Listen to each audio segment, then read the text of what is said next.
जय हिंद दोस्तों, मैं मिथुन गुप्ता, आपके अपने एग्ज़ाम बिहार चैनल पर आप सभी का एक बार फिर से स्वागत करता हूँ।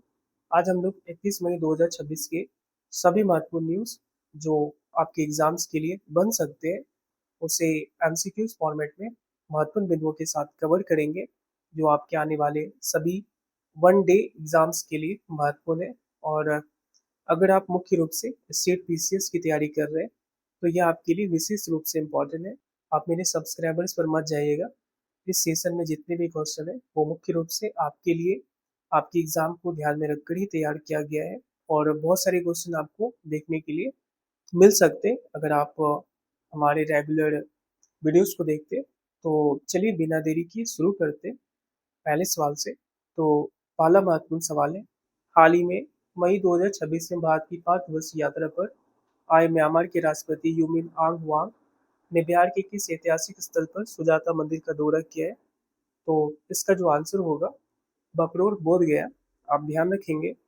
अब जो म्यांमार के राष्ट्रपति है वो 5 दिनों के लिए 5 दिवसीय भारत की यात्रा पर है, और वो यात्रा की जो शुरुआत है वो बिहार के बोध गया से करने वाले हैं। चलिए अगला देखते हैं। हाल ही में केंद्रीय वित्त मंत्रालय के वित्तीय सेवा विभाग द्वारा नागरिकों को उनके लवारिस बैंक जमा बीमा दावों और शेयरों को खोजने में मदद करने के लिए कौन सा पोर्टल लॉन्च किया गया है? तो इसका आंसर क्या होगा?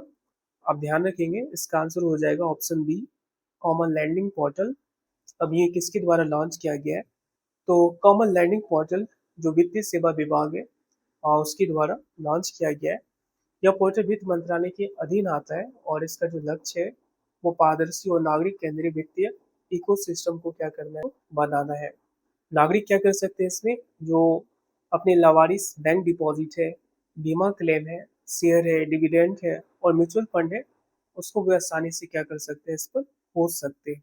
आप ध्यान रखेंगे। चलिए नेक्स्ट देखते हैं। हाल ही में केंद्रीय प्रशासन सुधार और लोक शिकायत विभाग द्वारा नागरिकों को अपनी स्थानीय भाषाओं में सरकारी शिकायतें दर्ज कराने में मदद करने के लिए कौन सा एआई संचालित वॉइस चैटबॉट लॉन्च किया गया है? तो इसका जो आंसर होगा वो हमारा हो जाएगा समाधान दीदी। आप याद रखेंगे। और इनका जो मुख्य काम है वो देश के नागरिक क्या कर सकते हैं, जो अपनी शिकायत है वो बोलकर या फिर लिख कर वो सीधे सरकारी पोर्टल पर क्या कर सकते हैं, इसे दर्ज करा सकते हैं। और ये चैटबॉट भारतीय संविधान की 8वीं अनुसूची में जितनी भी भाषाएं हैं वो सबको क्या करता है, सपोर्ट करता है। अब इसके सारे पॉइंट्स को ध्यान में रखेंगे, ये क्वेश्चन आपके एग्जाम्स में कहीं ना कहीं देखने के लिए मिल सकते हैं। चलिए अगला महत्वपूर्ण न्यूज देखते हैं।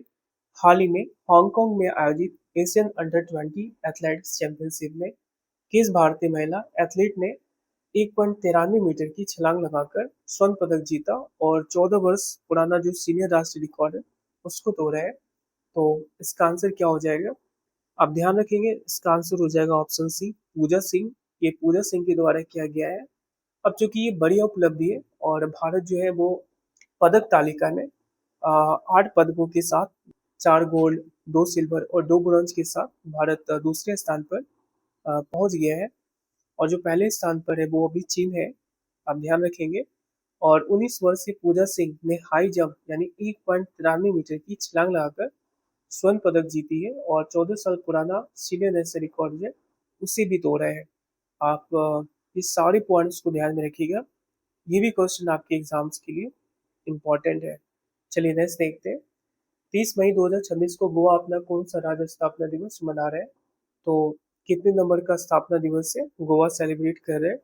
तो इसका आंसर हो जाएगा 39, 39वां स्थापना दिवस मना रहे हैं। गोवा को 30 मई 1987 को भारत का एक पूर्ण राज्य का दर्जा दिया गया। चलिए अगला महत्वपूर्ण न्यूज कवर करते हैं।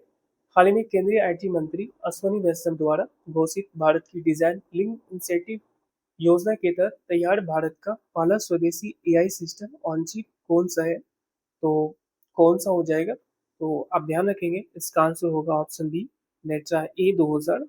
अब चूंकि ये एक बड़ी ऐतिहासिक सफलता है जिसमें कि भारत की जो पहली स्वदेशी फ्लैगशिप एआई सिस्टम है ऑन चिप नेटा 2000 का डिजाइन सफलतापूर्वक तैयार कर लिया गया है। और इनकी जो तकनीकी क्षमता है, यह chip 12 nanometre advance technology node पर काम करता है, जो कैमरे और उपकरणों को रियल टाइम वीडियो एनालिटिक्स की शक्ति प्रदान करता है। अब ये सारे पॉइंट्स को ध्यान में रखिएगा। चलिए नेक्स्ट देखते हैं।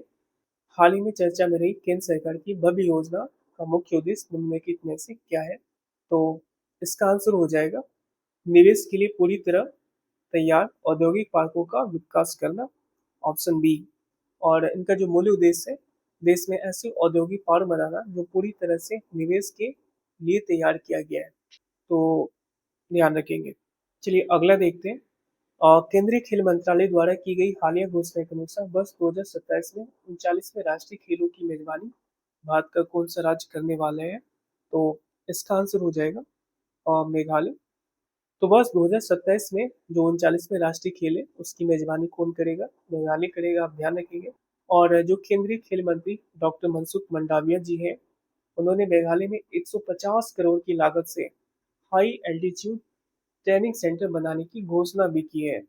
अब इससे रिलेटेड जितने भी पॉइंट्स हैं, आप सारे पॉइंट्स को नोट कर लीजिए।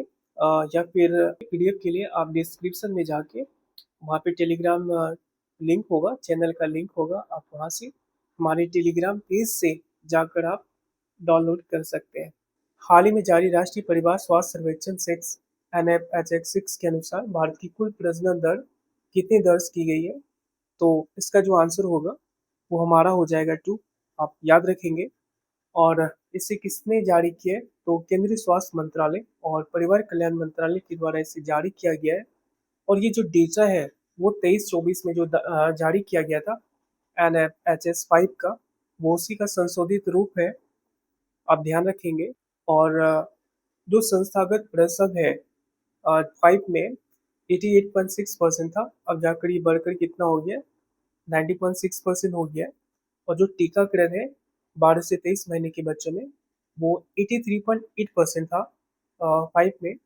अब ये NFHS6 में बढ़कर कितना हो गया? 87.1% हो गया है। और रोटावायरस वैक्सीन जो है इसमें बहुत ज़्यादा वृद्धि हुई है। जो 5 में था वो 36.4% था, अब ये बढ़कर कितना हो गया? 85.4% हो गया है। आप ये ध्यान रखेंगे। जो कम लंबाई वाले बच्चे थे, 5 वर्ष से कम बच्चों में जो स्टंटिंग की प्रॉब्लम थी, वो पहले 35.5% था, अब वो घटकर 29.3% हो गया। ये एक बड़ी उपलब्धि है। पहले जो स्वास्थ्य बीमा था वो 41% परिवारों के पास था, अब ये बढ़कर कितना हो गया? 60.2% हो गया। आप ये ध्यान रखेंगे।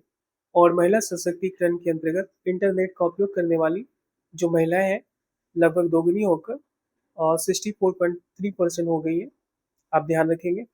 और खुद का बैंक अकाउंट ऑपरेट करने वाली महिलाएं बढ़कर 89% हो गई है। अब इसके जितने भी पॉइंट्स हैं, आप सारे पॉइंट्स को याद रखेंगे। ये बिल्कुल आपके एग्जाम्स में 100% बनने वाले हैं। चलिए नेक्स्ट देखते हैं। तंबाकू मुक्त शैक्षणिक संस्थान एप्लीकेशन का पायलट प्रोजेक्ट शुरुआती चरण में भारत के किन 3 राज्यों में लागू किया जा रहा है?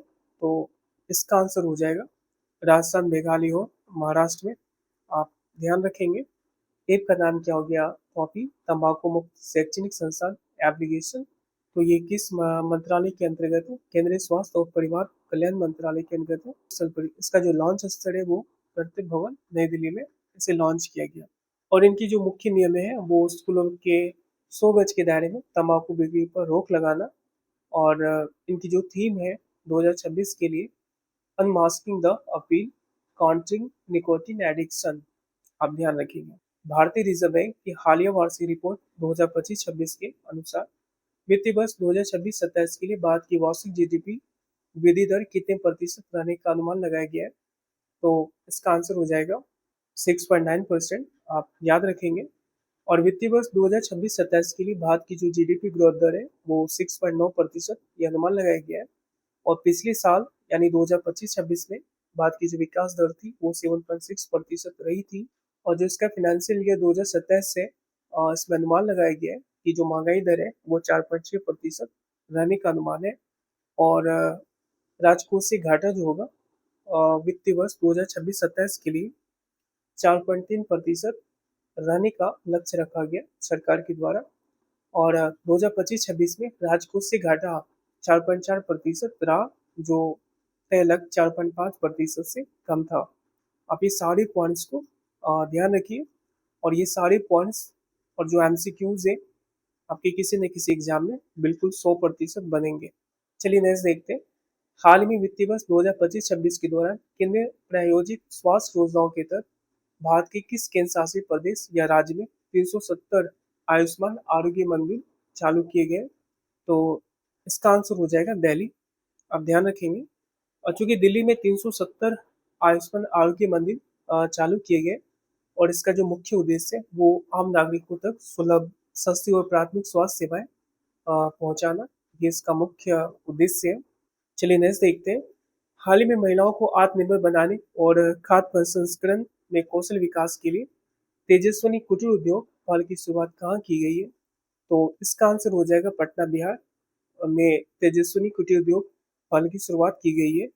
आप याद रखेंगे, ये आपके बिहार के सभी एग्जाम्स के लिए महत्वपूर्ण है। चलिए नेक्स्ट देखते हैं। जून 2026 में लेवेंडर गोस ग्लोबल थीम के साथ चौथे लेवेंडर महोत्सव का आयोजन जम्मू कश्मीर के किस स्थान पर किया जा रहा है? तो इसका आंसर हो जाएगा भद्रवाह, टोडा, ऑप्शन बी। आप याद रखेंगे, ये भी क्वेश्चन आपके एग्जाम्स के लिए बहुत महत्वपूर्ण है।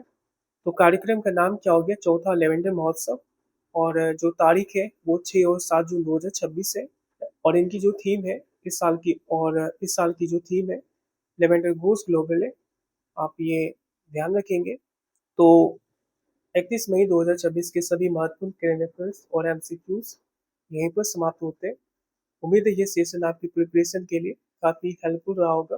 अगर आपको सेशन अच्छा लगा हो तो वीडियोस को लाइक करें, अपने दोस्तों के साथ शेयर करें और अब अपना फीडबैक कमेंट के माध्यम से दें। और अगर आप अपडेट रहना चाहते हैं वो आप चैनल को सब्सक्राइब कर सकते हैं। और चलिए ठीक है, आपका दिन शुभ हो और आपकी जो भी उम्मीदें हैं वो इसी साल पूरी हो। धन्यवाद।